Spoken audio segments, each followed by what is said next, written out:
Assalamualaikum, my name is Arfat and welcome to a brand new video. Ladies and gentlemen, thank you for joining me once again. In today's video, I'd like to review this book, Jesus Deus, by M. David Latour. Now, this book is one of the books that I would recommend you to read if you would like to know about how Jesus became depicted as a god. The early Christian depiction of Jesus as a Mediterranean god. Now, I've read this entire book, and I would say that this is definitely one of the best books that I've read in the past year or so. This book is published by Fortress Press, so it is written in an academic fashion, and you do need to know how to read Greek as well, because this author referenced a lot of sources in Greek. And so the author expect you to know how to read Greek as well. Now, there's a couple of portions in his book that I would like to read to you. The first is about the pneuma, which is about spirit, and then the next one is about the origins depiction, about all origins understanding and his philosophy when it comes to all this. But I would like to begin by reading you a few introduction here. Early Christian Christology, restoring the balance. And this is from page number 6. An essential aspect of my thesis is that Christians constructed a divine Jesus with traits specific to deities in the Greco-Roman culture. So the author is trying to argue that Christians actually constructed Jesus as a deity. For what purpose? It is important to make this point clear because in recent scholarship the emphasis has been placed on understanding Jesus' divinity from a solely Jewish point of view. In his oft-cited study, Martin Hengel demonstrated with impressive detail that all of Judaism from about the middle of the 3rd century BC must in the strict sense be called Hellenistic Judaism, as he puts it in a later book, since after a more than 300-year history under the influence of Greek culture, Palestinian Judaism can also be described as Hellenistic Judaism.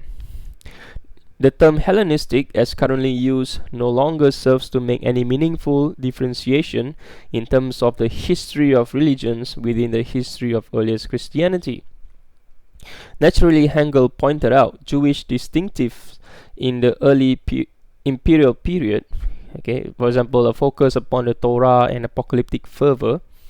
He convincingly demonstrated, however, that Palestine had long been touched by the spirit of Hellenistic civilization on almost every level. For example, economically, politically, culturally, literally, philosophically, and theologically.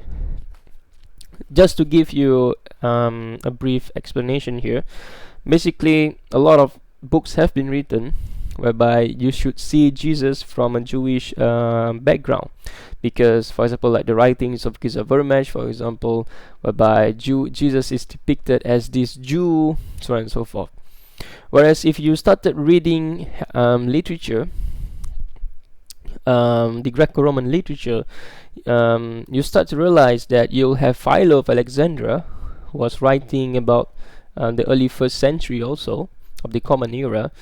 He depicted as he believed, whereby there are two gods, and so Judaism at the time of Jesus, and again I'll get to that Islamic explanation here as to why Jesus was sent to the Israelites at that period, but Judaism was Hellenized ever since the conquest of Alexander the Great in the 4th century before Common Era.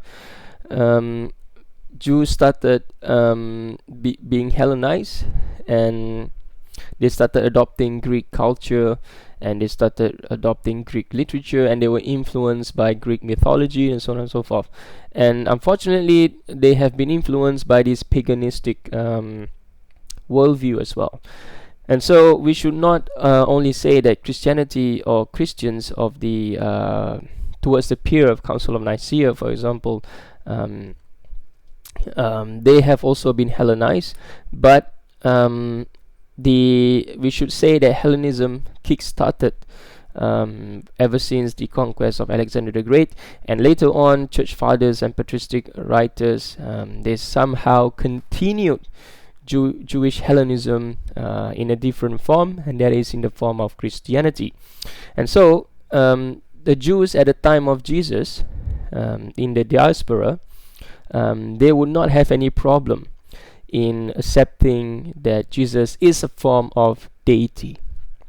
And so this should not be strictly enclosed to the Christian understanding of Jesus, or later patristic understanding of Jesus, not apostolic, patristic. And so we should not only restrict this to Christian invention. In fact, Jews believe as well, ever since the conquest of Alexander the Great, in many different kinds of divinities, and this is found as well if you read the Hebrew Bible critically, whereby Jews believe that God dwell in this sanctuary, and all these writings, the anthropomorphic depiction of God, for example, whereby Moses saw the back of God, and so even though there are two accounts of this, depending on which sources, if you know about the documentary hypothesis, but even in the Old Testament and the Hebrew Bible, we found anthropomorphic depiction of God. And so all these are influenced by Hellenistic culture. Again, if we look at the just to sidetrack a little bit here, it is also not true that only because of Hellenism all this anthropomorphism started occurring. No, because if you look at it, Jews have been exposed to Mediterranean culture. We have the Greek culture, and then the Roman culture and the Greco-Roman culture. But before that, we have the Assyrian culture as well, and the Babylonian culture, the Egyptian culture. And so anthropomorphism is not only cannot be said to have only occurred after the conquest of Alexander the Great, because if you look at the documentary hypothesis, the Yahwehs and the Elohis source, they were much earlier, in fact before the conquest of Alexander the Great. And so for example, in the book of Exodus, whereby Moses saw the back of God, these were all written before Alexander the Great were even born. And so it goes all the way back, because Jews have always been influenced by their surrounding, their much bigger Greco-Roman culture. Even though the studies here, especially that of Martin Hengel, limits it to the time of Alexander the Great, but I would even argue that it actually happens way back in time, if we apply the documentary hypothesis. So that is an introduction, and also I'll present you some broader context from time to time as well. So now let's take a look at the two portions here that I would like to read. Okay, and this is about the spirit. Okay, pneuma. Okay, in page 54. Okay. God does not have to come as a man to make a woman bloom and bear fruit. He can work like the winds blowing where he wishes to generate the divine child. And this is, I'm reading here the footnote. At the end of his discussion in Table Talk, Plutarch adds that the Egyptian says that Apis is brought to birth by a touch of the moon. Okay, at this point, however, Plutarch cannot go along with the Egyptians. He distances himself from this theory with a quote from Euripides, okay, and not mind the tale. So even Plutarch cannot agree that God needs to come down to earth. Okay, he can work like the winds, blowing where he wishes to generate the divine child. The wind here, okay, in the Greek is pneuma. And so, I would like to read here. Interestingly, Plutarch's description of divine begetting resembles the language that John's Gospel uses to expound spiritual birth. According to John, one must be born from above, which apparently means the same as being born from the Spirit, being born from pneuma. Okay. The pneuma here is evidently the pneuma of God, the Spirit of God. Okay. If you put it into Hebrew context, Ruach Kodesh or Ruhul Kudus in the Arabic. And the phrase born from a holy pneuma is the same phrase used to describe Jesus' birth, okay, Jesus' birth in Matthew, okay, Matthew 1:20. John, like Plutarch, can also speak of pneuma in the broader sense of wind or breath. The wind blows where it chooses, and you hear the sound of it, but you do not know where it comes from or where it goes. So it is with everyone who has been born of the Spirit. In this sense, the divine pneuma acts like the natural pneuma or wind. It interacts with the human world by a subtle, delicate form of touch. This time, however, God's pneuma, God's Spirit, does not make a human woman pregnant, but of itself gives birth to special, like heavenly or divine human beings. John's late 1st century discussion of birth through pneuma avoids, like that of Plutarch and Luke, crass anthropomorphic elements. Nicodemus's Jesus, earthly-minded interlocutor, had earlier thought of re-entering his mother's womb. Okay, for such physicalist thinking, Jesus rebukes him. If I have told you about earthly things and you do not believe, how can you believe if I tell you about the heavenly things? Earlier in John's Gospel, we learn that the children of God are born not of blood, okay, i.e. biologically, or of the will of the flesh, for example, like sexual desire, or of the will of a man, again, sexual desire, or possibly the act of adoption, but from God. The image here is different from Plutarch's or Luke's theory of divine conception, and ultimately more daring. In John, for example, John 1:12-13, God's pneuma does not make a woman pregnant to produce a son. God himself gives birth directly. He gives birth to one divine son, which is the Word, apparently by speaking. Okay, the other divine children are born from God himself. Okay, Raymond Brown notes that the crude realism of divine begetting is even more brutal. For example, in John 3:9, where it is said that one begotten by God has God's seed, okay, or sperm abiding in him. The comment of Ernst Heinchen on John chapter 1 verse 12-13 is revealing. Taken literally, these words express the virgin birth of all Christians. Are those born from or of God divine? Commentators commonly avoid this question. Okay, Jan van der Waart notes that birth determines both status and identity. Most commentators, including van der Waart himself, commenting on these Johannine passages, however, speak of changed identity in a social or vaguely spiritual sense. The children of God become part of God's spiritual family. So it's become so interpretation have now become more philosophical in a sense. Adoption language, it seems, work just as well to express this, but John, okay, deliberately or not, avoids the Pauline language. Instead, he uses the imagery of physical birth from God. Physical birth involves more than a change of status. It is a change, indeed, the creation of a new nature. Accordingly, Otto Pleifderer, okay, spoke of divine birth in John producing a relation of essence, what we might call a genetic relationship between humans and God. This interpretation, if daring, deserves fuller exploration. So this is very interesting here. And so there are many different interpretations, whereby what does pneuma really means, and does it mean the Spirit of God, or is it a physical interaction between human and God, like we found in the Greco-Roman culture, and also before that as well. And so it is also very interesting. So now let's take a look at what Origen, okay, one of the greatest church theologian of the past, and even till today, according to a lot of scholars.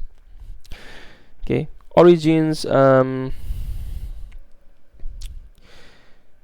this is what Origen says. Origen mounts his counterattack against Celsus, okay, by assuming the importance of deifying eugetism. Jesus, contrary to what Celsus thinks, displayed divine power that bestowed and continuously to bestow benefits on people in the Mediterranean world. Origen's first strategy is to point to Jesus' miracles as manifestation of divine power. Okay, Origen here, in just a single phrase, not even a complete phrase, even. He lay out his theology very, very clearly. Okay, the miracles that Jesus did does not make him God, like what a lot of Christians today believe. And if you look at all these apologies channel, evangelist channel, they declare that, oh, Jesus is able to raise the dead, Jesus is able to do this, Jesus is able to walk on water, Jesus is able to do all these things, unlike any other human being. So that is why he is the Son of God. Whereas Origen here, in the 3rd century of the Common Era, his teacher was Alexander of Alexandria. Origen here lay out very clearly, and he is one of the greatest church theologian. And I believe Origen was a monotheist, even though he has some issues when it comes to his Aqidah, if you know what Aqidah means. But nevertheless, he do not believe that Jesus is God. All these miracles that Jesus were able to do depicts because all this is done with the help of God. Okay, it is a divine manifestation working on Jesus, or working through Jesus. Okay, just like what the Quran says, that all of these miracles that Jesus was able to do was due to God's permission. It was due to God's leave in Surah Al-Ma'idah, the last 10 verses. And so the conclusion here from this book, the author explore every single depiction of like Mediterranean deities and how they're understanding it, and how early Christians came to understand. He also take a look at Plutarch. Obviously was a pagan, and even though Plutarch was a pagan, Plutarch definitely make a distinction between the one supreme deity and that of the other deities, okay, the other divinities. And this is strangely even found in the Greco-Roman culture, whereby all of these people believe that there is only one supreme being. Okay, majority of the New Testament historian and scholars believe that there is only one supreme human being, and this was the understanding of even the pagan Romans, the Greco-Roman at the time. And this was also the understanding of the Jews at the time of Jesus. Whereas there's only one supreme human being. And so how did Jesus became depicted as co-equal, co-substantial with God, the Almighty God?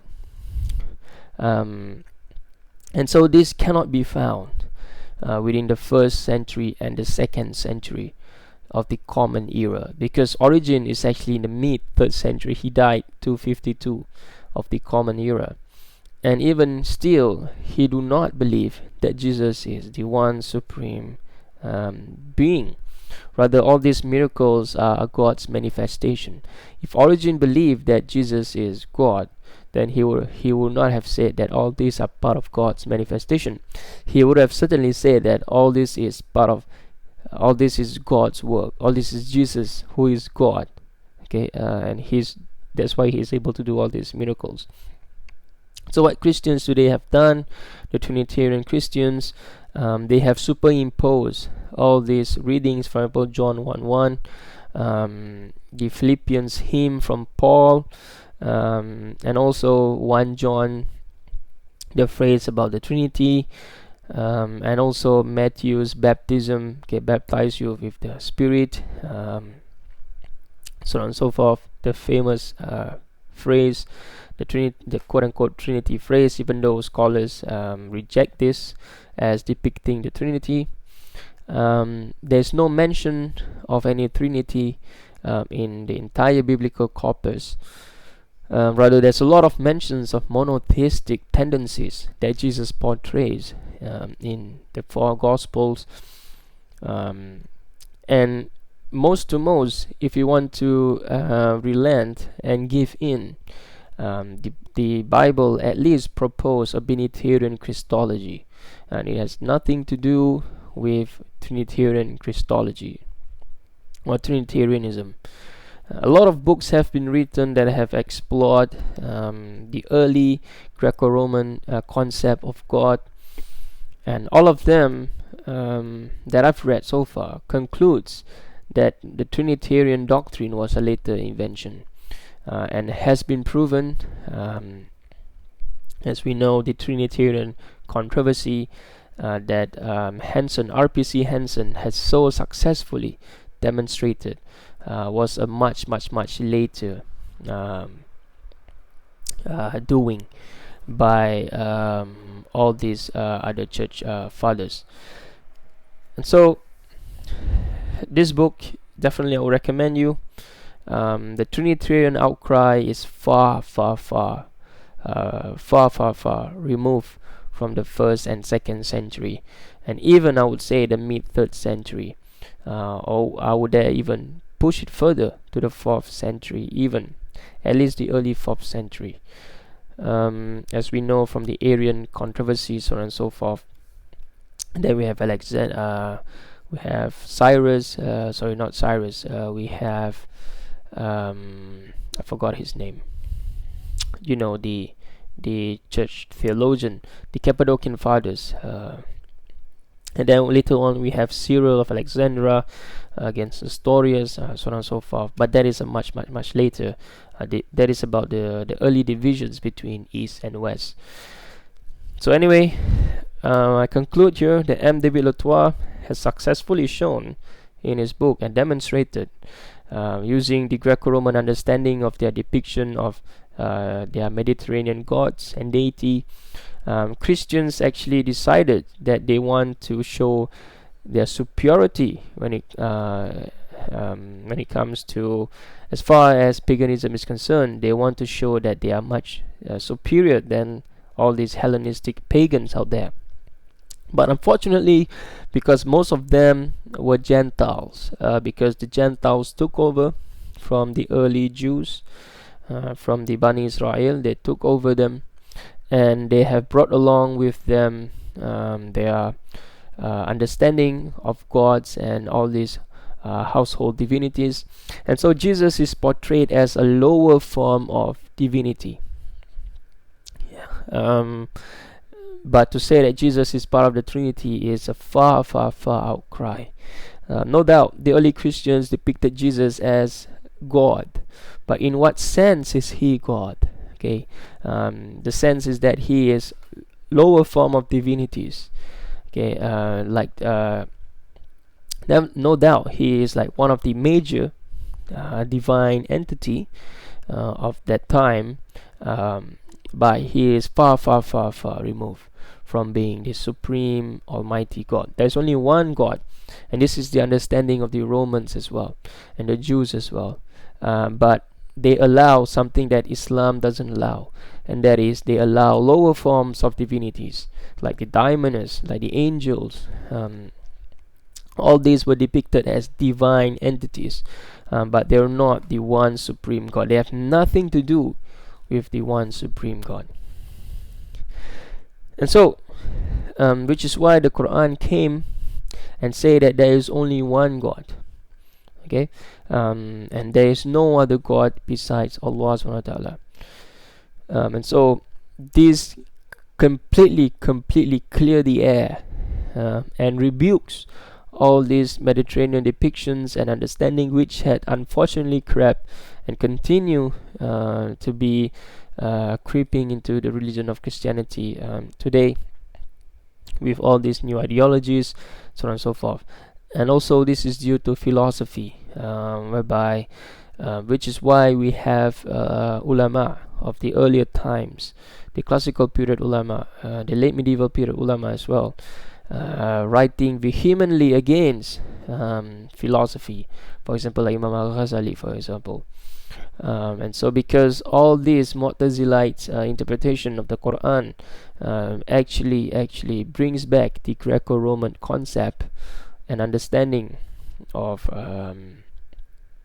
the nature, the Christology, if I can say, the Christology of the Anbiya, as well as the nature of God.